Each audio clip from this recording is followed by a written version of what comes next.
Hey everybody, it is Matt here. Welcome back to my vestibular life, my BVL life. And today I want to talk to you about something that may surprise you. Disney World, Walt Disney World here in Florida. Now, if you've got a vestibular disorder, bilateral vestibular hypofunction or loss, or Meniere's disease, or any of these vestibular problems that cause dizziness, someone mentioning Walt Disney World to you could be, your reaction is never. I'm never going there because of all the people and the noise and the lights and all that. And I get it. I get it. We're triggered by lots of different things, and it's a recipe for disaster, potentially. But I do want to offer you another perspective. My wife and I live in Central Florida. We are about 20 minutes away from Disney, and we moved here specifically for that reason because we're big fans of the theme parks, and we wanted to visit. And so we are annual pass holders, and we go into the parks just about every weekend when we're in town. Let me explain why we do that, because again, if you've got a vestibular disorder, just the thought of Disney World could make you crazy. There are 3 reasons that I like to visit Disney. First and foremost is because it's flat. Now, I use a wheelchair when I go out of the house, and there aren't a whole lot of flat places where I can go to get some exercise, and I need exercise. And so do you if you're a vestibular patient, by the way. And Disney is mostly flat.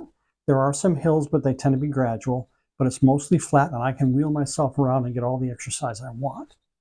Secondly is safety. I would not feel safe wheeling down the streets in Orlando to get exercise or going to a park in Orlando to get exercise because I'm in a wheelchair. That makes me vulnerable. I am a weak link, so to speak, and I don't have that problem in the parks, Disney resorts. I feel completely safe. I can go by myself, and I don't have to worry about my safety. Third, Disney is very accommodating to people with disabilities. And in particular, I know that when I go, if I ever have a medical emergency, I just have to tell a cast member, and they will take care of me. I know that. I never have to worry about that. And every park has first aid stations, and there are times when I just don't feel well. I need to go lay down. And so I can go to one of these first aid stations, sign in, they'll give me a bed.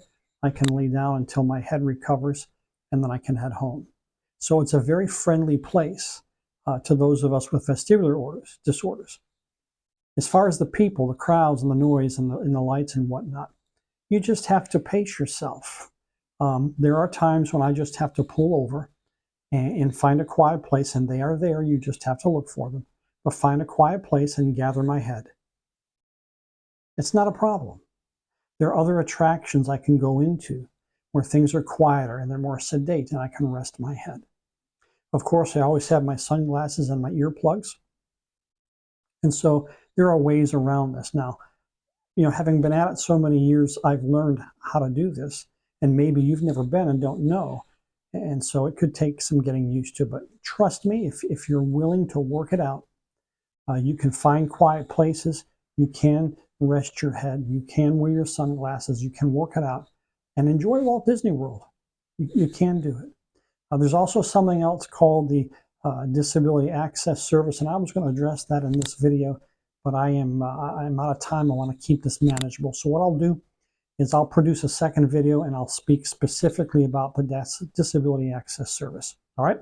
So to recap, Walt Disney World is possible, even with vestibular disorders. My wife and I go every week. And I'd be glad to offer you some tips and advice. If you have specific questions, leave them in the comments to this video. Ask me how I do things. I'd be more than happy to respond.